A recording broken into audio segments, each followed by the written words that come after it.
Hi and welcome. This is Building Better Relationships with Angela and Patti.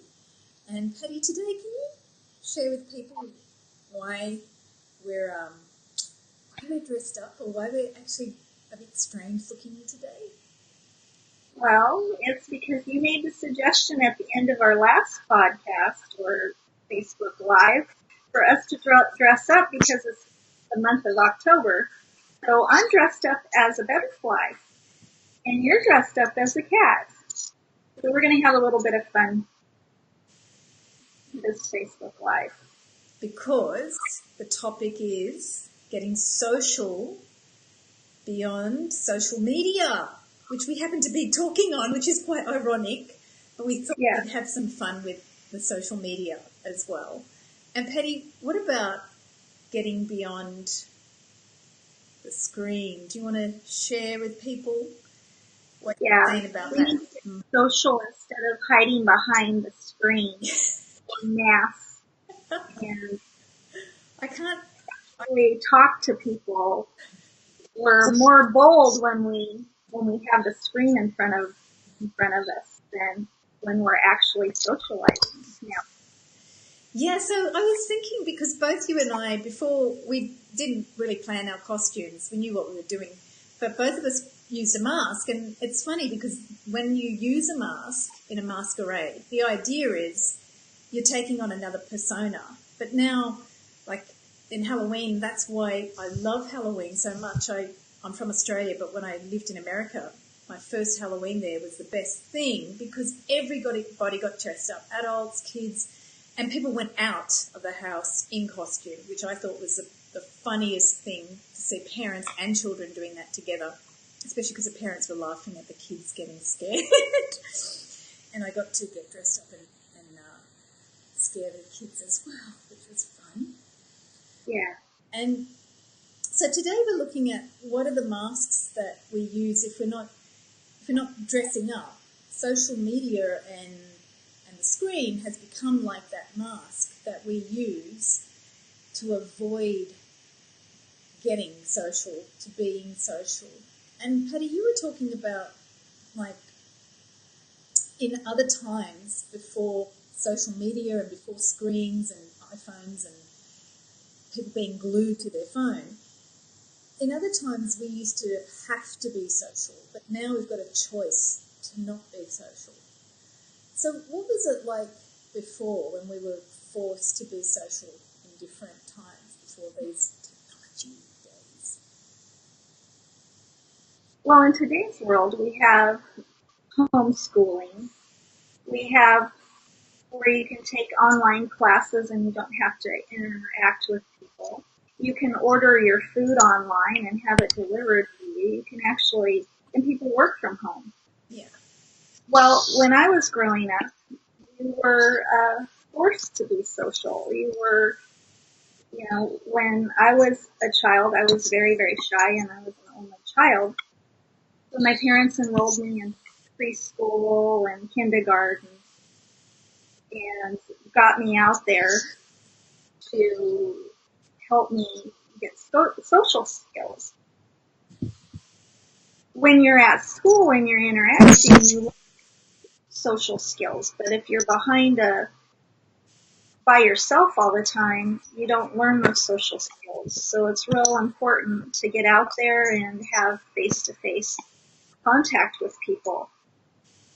I was shy all the way through grade school, elementary school. It wasn't really, in high school, and it wasn't really until I actually got my first real job at the bank and a bank teller where I had to learn how to get out of my comfort zone and talk to people and chit chat and all of those things that I was really lacking in social skills. So it's kind of expected that somewhere along the way you had to learn how to socialise with people. And I just wanted to give a shout out to Ray because I can't type in the comments on my fancy technology, but hi Ray. And at some point, I think what you're sharing is like now at school we're not expected to socialise, or we're not forced to do things that we don't like anymore.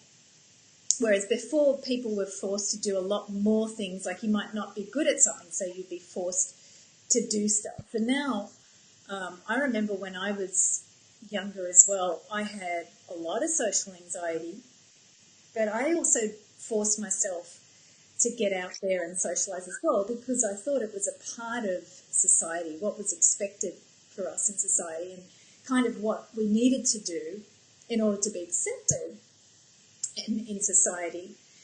So, but I really understand what you're sharing, Patti, about being socially awkward and shy. And it's something that people now, because they're getting more used to the screen, they're sort of indulging a bit more, and maybe they feel shy and uncomfortable, and it's more convenient to just stay at home, watch Netflix, than force themselves to go out, right? Yeah. So it's so easy just to not try. It is. Especially if you're a shy person and don't feel comfortable in settings where there's a large amount of people around, or getting out there and actually physically talking one-on-one, face-to-face. Right. And there's some of us that, I guess that are some of us that are more geeky, we love computers, we might like really relate to computers and feel more comfortable that way. But there's other of us that are more social and need to get out there and literally feed off social human interaction. So I think it's really interesting now that with the rise of technology and interfacing through technology, that actually kind of helps those people who are perhaps more introverted to have a way of connecting in a way that's more comfortable for them. But in another way, it's sort of elevating that introvert part of everybody, and it's making it too easy for us to kind of be lazy or not push ourselves.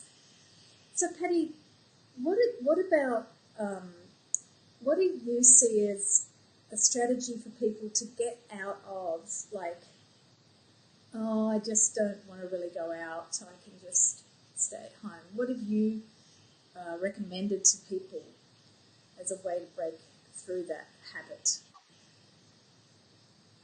Well, I recommend that you pick something that you really like doing and that you can socialize with other people.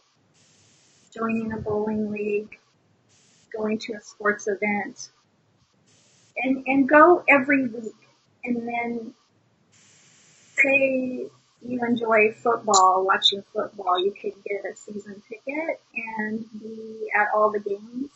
And then the people around you that sit around you, you're going to see them over and over again. Joining a bowling league or a golfing every week at the same time, you're going to see a lot of the same people, and you're going to start to feel comfortable and talk to them and them talk to you and become more social that way. You might want to join a meetup, like if you like to hike, you can join a club and hike with others. And that's a way to also get social and get out there and get out of your comfort zone. But if you do it every week, it becomes more and more comfortable as you do it. You know what I like about that idea too? Like if you sign up for something, and especially if you pay money, that gets you committed. Like you're like, oh, I paid, I have to go. And if it's on a schedule, you're more likely to show up. Because I notice that where I've seen some people fall is that they go, well, I did it. I went out. I tried, and look, nothing happened.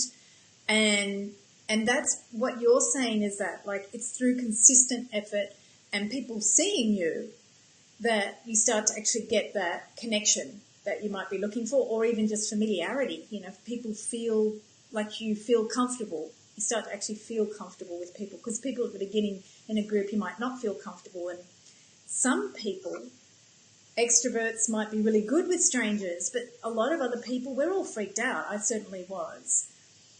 When I went to university, I was kind of the isolated emo type. Back in the day, it was called a goth. So I had dressed myself up in really dark clothes and black eye makeup. It looked a bit like Elvira or something. And people were scared of me, and I didn't know that until much later. But the truth was, I was actually very intimidated by what to do socially. And what happened was that somebody actually started talking to me because I went to a location. They had an arts cafe, the only cafe, but it was taken over by the artists or the creatives. And the same people kept coming back. And because I was at university, it was on a weekly basis. And I've noticed, Patti, that since leaving somewhere like university where you have a regular bunch of people or school, that's what freaks people out. They're in the open world, and now there's no rules. But what you're saying is like get into some sort of rhythm where you actually get forced to be around people, and then you can build up a certain comfort level. So, Patti, and you might not, and you'll find friends. You'll find good friends. It's like I had to push myself to go to network groups and things like that. And some of my very dear friends I've met through networking events, which you would never think that you would meet friends that way. But because I went out of my comfort zone and I went to different networking events, I actually made some friends. that's a funny thing, isn't it? Sometimes that's what you mentioned as well. Social activities in our life, we don't know the purpose of them.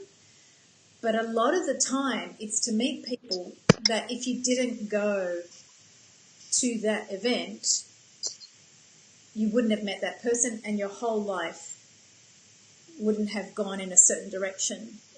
For my example, when I was sharing about university, I was very socially shy and intimidated by talking. I didn't know what to say. I felt like an idiot when I would speak up to strangers. So what I did, I started going around the same people and I'd be, pretending to read a book or look interesting. In the 80s and 90s, that's what you did. You looked interesting. You didn't have to speak, but you looked different or interesting or deep, or you had a cigarette, something to look interesting. So I did a bit of that. And then eventually, because we were studying in the same courses, someone actually invited me, thanks Veros, to actually participate in a drama play. And at that stage, I didn't talk to anyone, but I was petrified and to talk to anyone. But because he invited me, I said yes. So one of the other things you've mentioned, Patti, about go beyond your comfort zone. So for me, it was really big to go beyond my comfort zone. But as soon as someone invited me, I said yes. And because of that one yes, I end up having a whole bunch of friends from that theatre group now who I'm still in touch with 20 years later. So we know each other. I know their kids, and I know what they're doing in life, and we can still joke about those times. And we had a lot of great memories. We have great friendships from that group. But if I didn't say yes, that part of my life would never have happened. Right. And today, a lot of people are lonely because they are behind the screen instead of getting out there.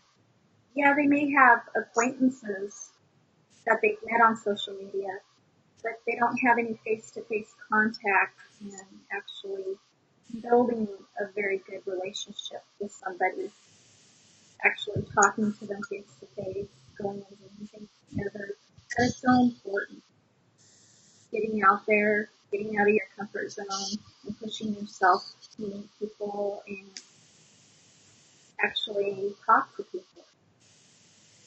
And some of the best times that I've ever had are when I go somewhere and I start talking to somebody and we bring up the weirdest stuff that we talk about, and it's so funny that you normally wouldn't talk to somebody about, a stranger. You talk to a stranger and you start getting comfortable with them and you start talking about different things that they're interested in, or all kinds of different things. And I learn a lot of different things by talking to people that I never ever even knew. So it's fun. At first it's uncomfortable, but then once you start feeling, doing it more and more often, you become comfortable. So, Patti, I'm just curious about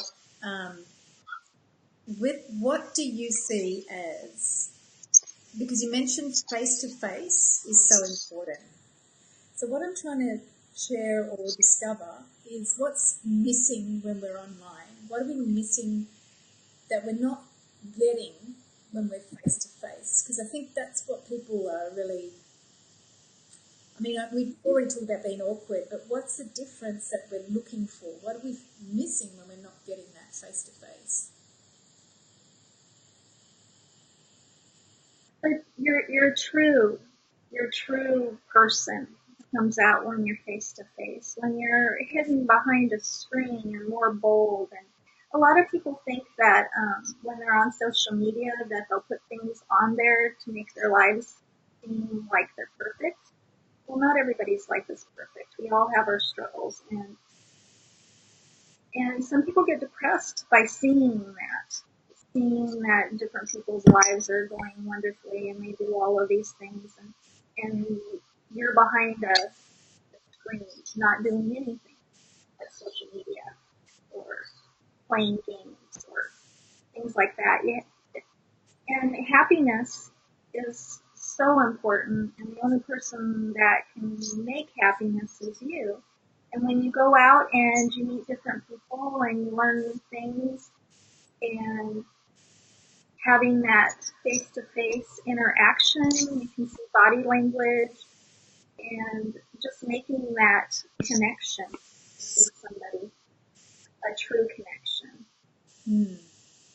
That's really amazing, because when you're saying that that's a true connection, that's what we're missing. Like on the screen, I read an article yesterday about a young, she's 38-year-old actress in LA, and she's constantly seeing these images of beautiful women, and she's old for LA, so she's constantly comparing, I'm not that, to the screen, the images on the screen or the Instagram. I'm not that. But like if you're with someone, that comparative mind doesn't come in, or the not being whatever. It's you actually start to discover like the different strange stories, like you were sharing about that person you started talking to. He started telling you about his crazy dad. What was that story, Patti, about his father that Right. random stuff? Yeah, and all the things that all his world travels, and all the different things that he did. And I had never heard of some of the stuff that his father went and did when he traveled the world. So it was interesting. It was interesting conversation. And that impacted you in a way where you just can't get that from without discovering that person's story and hearing their life. Yeah, and you know, sometimes, Angela, you and I as coaches, we sometimes will go down deeper with people in conversation. We ask the right questions and we learn a lot about somebody, and they learn about us too as well when you're talking to people. Yeah, so I guess people are looking for that deeper, for someone to actually want to go more into them and find out more about who they are, how they tick, what excites them, or if all their crazy families. And Well, it's like nowadays you go into a restaurant and you see a family of four sitting at the restaurant, and they're on their phone. They're not even talking to each other. They're not telling each other about their day. Their heads are down, and they're looking at their phone. Their phone is like this in their face, and it's like that's where we're losing, and we get lonely, and we think that people don't love us is because we're not communicating. We're not spending time with each other. We're spending time with our phone. well, that's one thing I'm just thinking as you're talking is that maybe like this guy that told you about his father's world travels, maybe a lot of us now are so trapped to being indoors, addicted to YouTube and the screen, that we're doing less. We're not going out to to play sports or have a drink down the pub, or we're not doing that interaction stuff. So maybe our lives are becoming more like playing and we're getting on the phone because we're not actually doing stuff and we don't have stuff to talk about. I mean, every time my partner comes home from a football match, there's a drama and I'm there going, okay, what happened today? And the drama of the football is, I love drama. So, I don't live it. I love to hear about it. The psychology of the drama. I love that, watching the psychology of a drama. So I want to hear what that drama is. But he's gone out and had the experience. So maybe that's the other thing. I think people get so used to not going out and doing stuff because, like we were saying earlier, the children and people these days are not forced to be social. We're kind of allowed to stay home. Well, I know I'm a little bit older than you, but like when I was a child, you went out and you played outside with your friends from the time you got up till the time you went to sleep. You were outside. You were getting fresh air. You were running around. You were riding your bicycle, your skateboard, all of those things. Well, that's not happening as much today as when I was a child. And you've mentioned many times of how important play is in people's lives. And people are missing that. And the games that we used to play, dodgeball and things like that, you learn social skills from. Yeah. And I think it's also with people who are the younger generations who are growing up with technology. They love gaming through technology. Yeah. So it's looking at how to get that conversation going as well. Like you're saying, going out and talking is still a really big part because gaming's not going to go away. It's only going to become more popular. But how can you bring that connection into it and talk? I'm from the 80s, and if you've watched that TV show Stranger Things, Dungeons and Dragons, I did it once, but it was fun and it was interactive and it was stupid and it was ridiculous, and we got dressed up and we had alcohol and had fun, but we were a bit older, we weren't teenagers. So, but I think it's looking at gaming and how to get the kids, if they're in that bedroom and stuck in there, how can they actually have other mates or friends with them and look at conversation starters. And kids really do like conversation. It's just you've got to look at how to get them into the conversation as well as that technology being part of their lives. So I wanted to share a strategy which might help some of you introverts out there, because I was extremely socially awkward and paranoid actually when I was in university. And if it wasn't for that friend that invited me to work on a theatre show, I probably wouldn't have exploded through a lot of my comfort zone, which was just to sort of look cool behind a cigarette and hope people thought I looked cool. But one of the things that I did that worked for me when I was really socially shy and awkward and not going beyond my comfort zone, I sat down and did a writing exercise when I was really, really passionate about change. Because I think, Patti, one of the things that holds a lot of people back is that they think change is hard.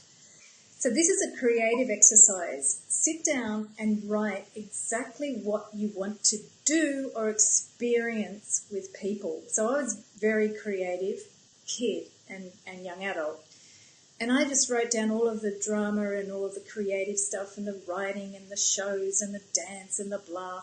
And I spent a long time saying, I really want this, I want this, I want this, I want this, I want this, I want this, I want this. And then I finished the statement by saying, and I'm going to do whatever it takes to experience it. So any time that, like if I felt resistance, I would remember that passionate piece of writing about this is what I really want to experience with people. So if I was fearful, I would go, but that's really what I want. So that piece of paper, I ended up writing down everything I wanted to experience. After I said yes to my friend to work on that theatre show, everything I wrote on that paper actually happened. And was I comfortable? No. No. But because some of our most uncomfortable things bring us the most joy as we move towards them. actually, that's something I saw on YouTube today with some of the research that they've been finding, is that when you are most challenged, that's when you get the most creative and the most joy. And people are where we're going to be challenged, and social human relationships face to face is where we feel the challenge the most. So that's one tool to try, really just do a stream of consciousness and really be passionate about what you want to experience. Write everything down and really feel it, and then keep that paper as a constant for you. So every time the fear of comes up, remind yourself, I'm going to do whatever it takes to get this, to get what I want. I'm going to do whatever it takes. So Patti, you've mentioned some of the strategies about getting beyond your comfort zone by making sure you find a group that will commit you for once a week to get into that rhythm. And I've shared the tool. Was there any other tools that you wanted to share with people, maybe if they're feeling uncomfortable or awkward? What I try to do is I go back and look at, I was uncomfortable. I felt uncomfortable doing this. Then I afterwards write down the results. This is what happened, and if I hadn't done this, I would have missed out on this. And keep reminding yourself, just like you said, Angela, with how bad do I want this? And get out there, even if it's for 30 minutes. Just get out there and you'll get more comfortable with meeting people and talking to people. It's just getting out there and forcing yourself to do it. That sounds like something that you had brought up about the challenge. So what's that challenge that we've got for the people who are watching and listening? Well, my challenge for everybody is to get out there weekly and go to the same place every week and put your cell phone away. Just put it away and go out there, meet new people, start conversations, or let them start conversations with you. If you're like this, but everybody knows that you're closed. But if you're open and you're looking around and you're watching people and you're open yourself and be friendly, people are going to be more attracted to you and wanting to engage with you. So put the phone in your pocket or in your purse and get out there weekly and go to the same place, same time, or sign up for something, a meetup, and go every time they meet up. Join a league, whether some kind of sporting league or just something that you like. If you like to hike, if you like to go to the movies, those kind of things. There are a lot of people out there that want to meet other people, and it doesn't have to be, it's just getting to know people, not anything else. I love what you said about just look around. People are going to start looking at you if you start doing that. They might think you're a weirdo, but most people feel that. So, case in point, I feel like I'm a weirdo right now, but most people feel a little weird anyway. So you can be guaranteed that everybody has some sort of awkward feelings inside. Maybe someone's more confident, but they probably inside feel a bit strange or weird about something, and they might feel a bit gauche about what to say or their status in society. They may not feel good, but just by looking around and seeing what happens, you have that openness. So your body language is a really good place to start. And then for people like me who have social anxiety about what I'm going to say, I've got a tip, which is to start asking the person about them, asking them, so what do you like about this place? Or what do you like about whatever? Ask the person about what they like or why they're here or what are they doing tomorrow or tonight. What are they inspired by is a good question as well. So asking a lot of questions gets people to talk about them, so you don't feel like you have to reveal any information that's groundbreaking or inspirationally different. Yeah. So thank you, Patti, for sharing those strategies for breaking out of that comfort zone. And what else would you like to share with the people before we wrap up? Well, next month I'm doing the power of positivity on my blog. So if you're interested in a 5-day challenge of getting emails about power of positivity, come join me. Great. And Patti, that's running in like the first couple of weeks of November after Halloween. November 5th through the 10th. Awesome.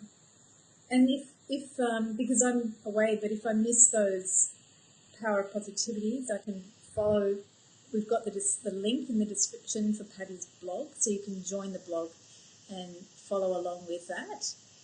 And right. And it will be there forever, so if you want to go back and look at the blog and go through each day, you can. It'll always be there for you. Awesome. That's so cool.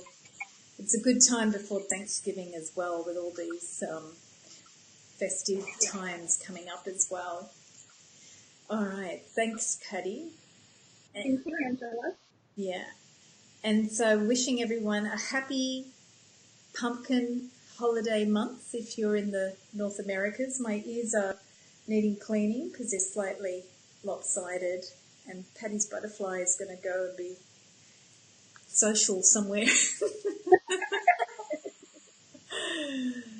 So happy trick or treating, and hopefully getting out of your social media to go to. Yeah, go to those Halloween parties that you don't want to go to.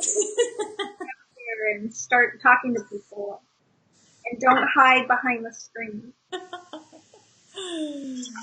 All right. Thanks, everyone, and I'll talk to you later, Patti. All right. Bye. Bye.